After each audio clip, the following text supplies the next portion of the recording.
Hepinize merhaba arkadaşlar. Bugün sizinle beraber bu Raspberry Pi'mizi bir tablete çevireceğiz. İlk baş donanımla başlayalım. Burada 7 inçlik bir LCD ekranımız var. Burada da bir Raspberry Pi 5'imiz var. Ve burada da ihtiyacımız olan aletler var. Şimdi ilk başta kutunun içinden gelen bu poşeti açıyoruz. Bunun içinde çünkü vidalarımız olacak.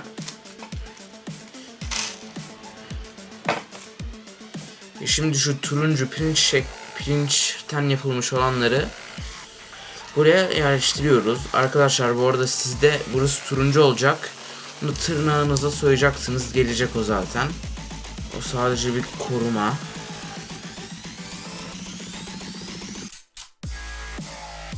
Pirinçten yapılma olan şeyleri taktık. Şimdi Raspberry Pi'mizi buranın üzerine bu şekilde yerleştireceğiz.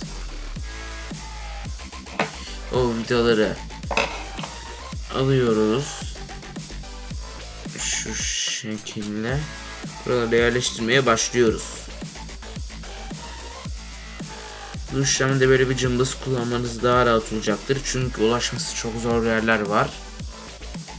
O cımbız kullanırken bir şey çizmemeye çok dikkatli olmalısınız.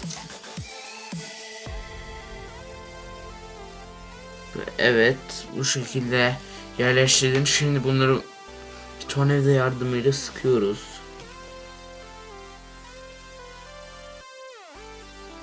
Ve sonuncuyu da sıktık.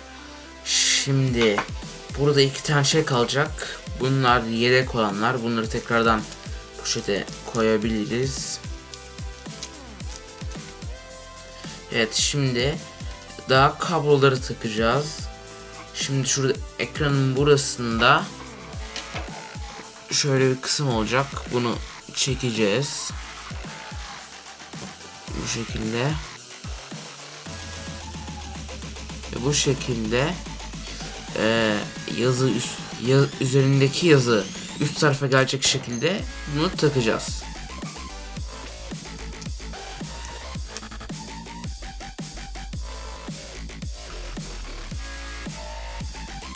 Bu şekilde işimiz bittikten sonra da bunu bu şekilde itiyoruz. Bu şekilde bu taraf yerleştirildi.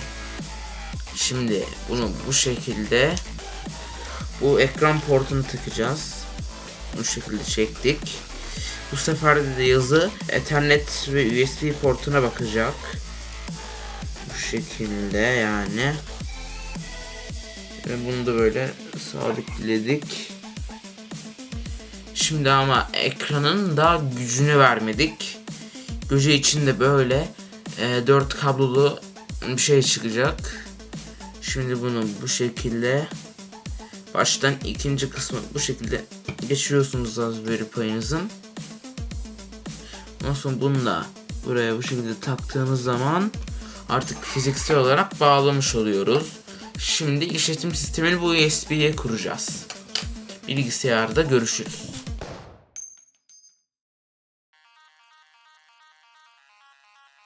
Evet, Raspberry Pi Imager programımızı açtık.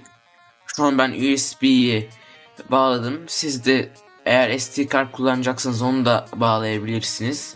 Şimdi buradan Raspberry Pi modelinizi seçeceksiniz.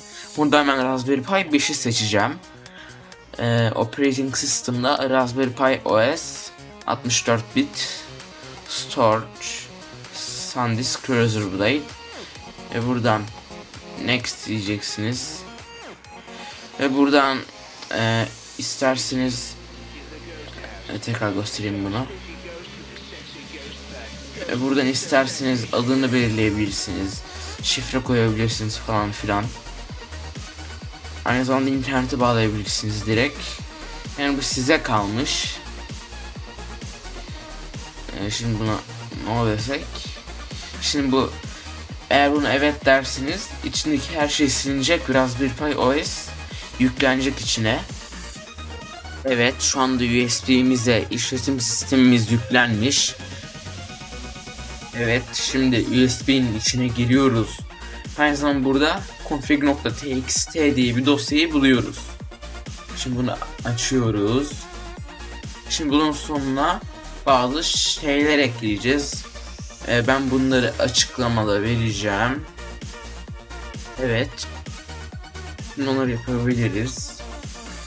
Şimdi ilk başta display auto detect'i 0 yapacağız. Tamam, şimdi buradan bir kod kopyaladım.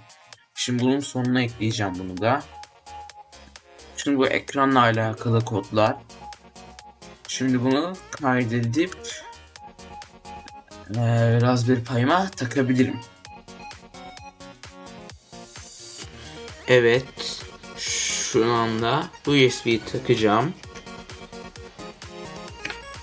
Taktım.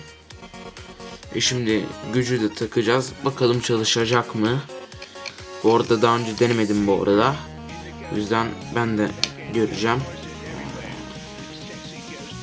Şimdi hemen açıyorum. Evet, buradaki ışık yanıyor şu anda. Ve artık şunu çıkarabiliriz. Güzel. Ve arkadaşlar şu anda açılıyor. Şu an en düşüğe aldım parlaklığı. Devam. Ülke Türkiye. Orada kamerada kırmızı görünüyor, gerçekte öyle değil. Onu söyleyeyim şimdiden. Ve Turkish, tamam. İngiliz dilini kullan diyelim. Devam. Şimdi kullanıcı oluşturacakmışız. Şimdi kullanıcı adını tabii ki de Alpik tek yapıyorum. Şifreyi de 1 2 3 4 yaptım. Tekrar soruyor şifreyi. 1 2 3 4.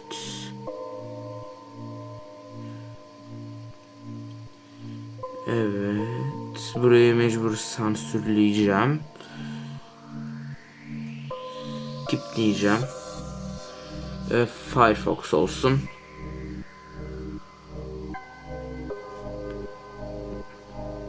Şurada neymiş?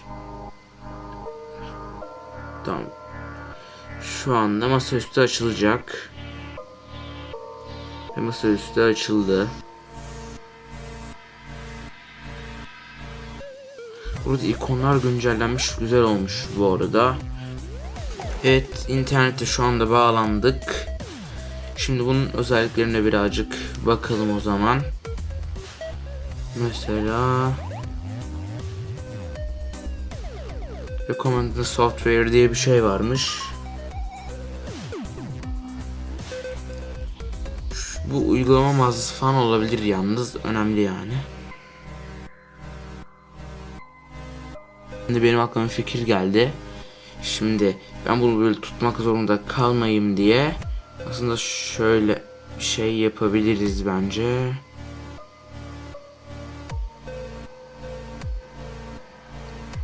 Evet.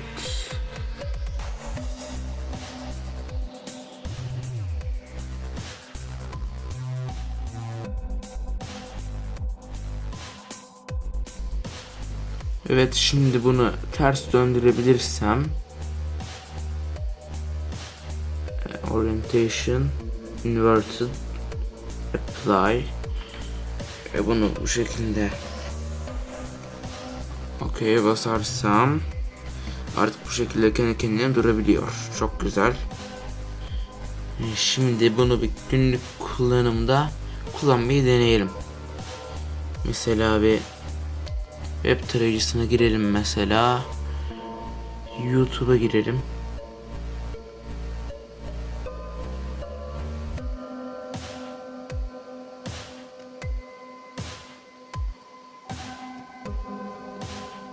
Buradan hemen kendi kanalımı açayım. Yoksa telif yeriz. Evet, kanalım burada şu anda. Aşağı kaydırmakta birazcık sıkıntı yaşıyorum.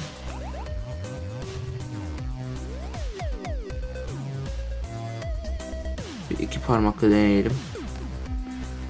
Bu iki parmak destekliyor mu onu bile bilmiyorum ama.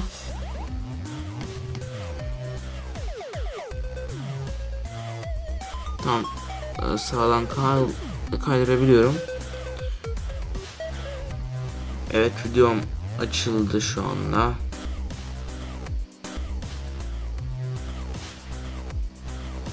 Tabii ki ses yok bu cihazda.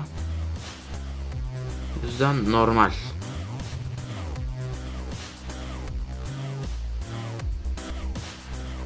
Ayrıca ben bir şey yapmadan bu videoyu bitirmem.